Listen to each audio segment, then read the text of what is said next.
Today the biggest news comes from Ukraine. Here Russia prepares for new offensives, without signs of stopping its ambitions to push forward. However, Ukraine has built a new massive defense line, which is already shattering Russia's ambitions and forcing it to sacrifice hundreds of thousands of its soldiers more. Recently, the Ukrainian military released extended footage of the creation of a new and extensive, approximately 2,000-kilometer-long defensive fortification positioned well behind the current front line. The project, which has cost around $2 billion, represents a large-scale investment in modern layered infrastructure to serve as insurance, no matter how things on the battlefield or the negotiating table develop. The defensive system was deliberately designed in response to earlier operational shortcomings and hard-learned battlefield experience, particularly lessons drawn from engagements around Pokrovsk and Dobropilya. Constrained by limited manpower, Ukraine has shifted away from attempting to hold terrain through dense troop deployments and instead constructed a large-scale obstacle network intended to create effectively uncrossable kill zones. The emphasis is not on maneuver warfare or rapid counteroffensives, but on denying advance through systematic attrition, slowing, canalizing, and exposing attacking forces to sustained precision fire. By replacing manpower with depth, obstacles, and integrated fires, the fortifications degrade enemy tempo, impose high losses on any attempted breakthrough, and allow Ukrainian forces to flexibly concentrate equipment and firepower where it is most effective, while securing vast areas with minimal personnel. The defensive line has been engineered as a trap, designed to counter both infantry and armored formations through multiple mutually reinforcing layers. It integrates anti-tank and anti-personnel mines, 21 rows of barbed wire, 3 parallel anti-tank ditches, and 3 successive belts of dragon's teeth to impede armored movement. Each obstacle serves a specific function.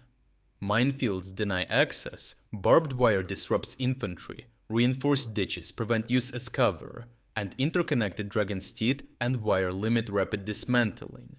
Together these measures delay and canalize attackers, increasing exposure to defensive fire and reducing the likelihood of coordinated breaches.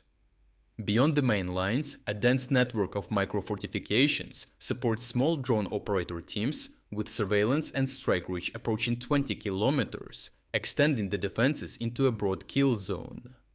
These positions integrate electronic warfare and include hardened camouflaged bunkers and trenches protected by overhead cover and nets against drones. However, the defense line cannot be fully continuous, as crossings are needed for logistics or retreat. They are deliberately limited in number, as few as 2 passages over a 16-kilometer stretch, thereby tightly controlling access points. By forcing the Russians to funnel towards these tight areas, the defenders aim to reduce their maneuver options significantly. Drone surveillance continuously monitors Russian movements, tracking them even before they reach the defensive line, but once the obstacles begin to slow and channel their advance, the attackers have nowhere to hide. As their momentum is reduced, they become exposed to coordinated Ukrainian precision strikes from drones, mortars, and artillery.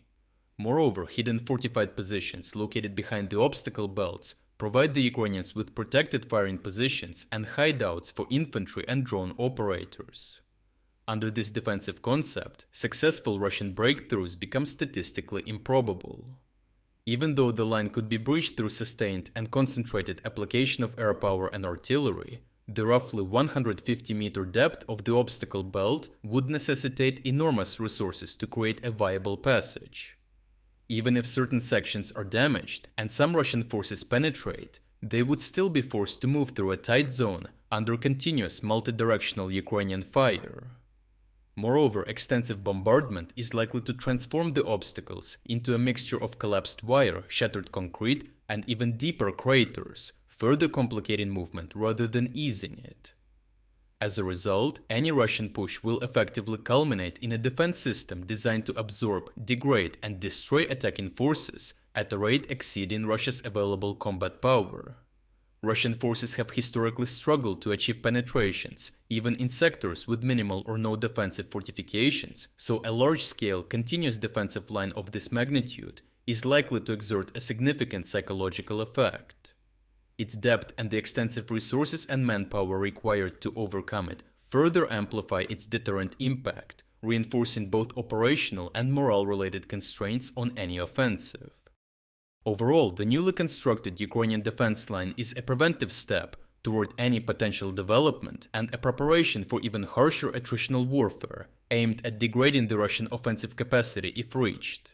However, even if the enemy manages to do so, overcoming the depth, density, and integrated fire positions would likely be prohibitively costly and operationally unsustainable for the Russians to even try.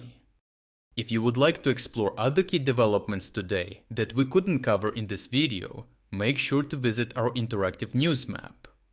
The link to our interactive map is in the description below. Thank you for watching this update, and a special thanks to everyone already following our interactive map.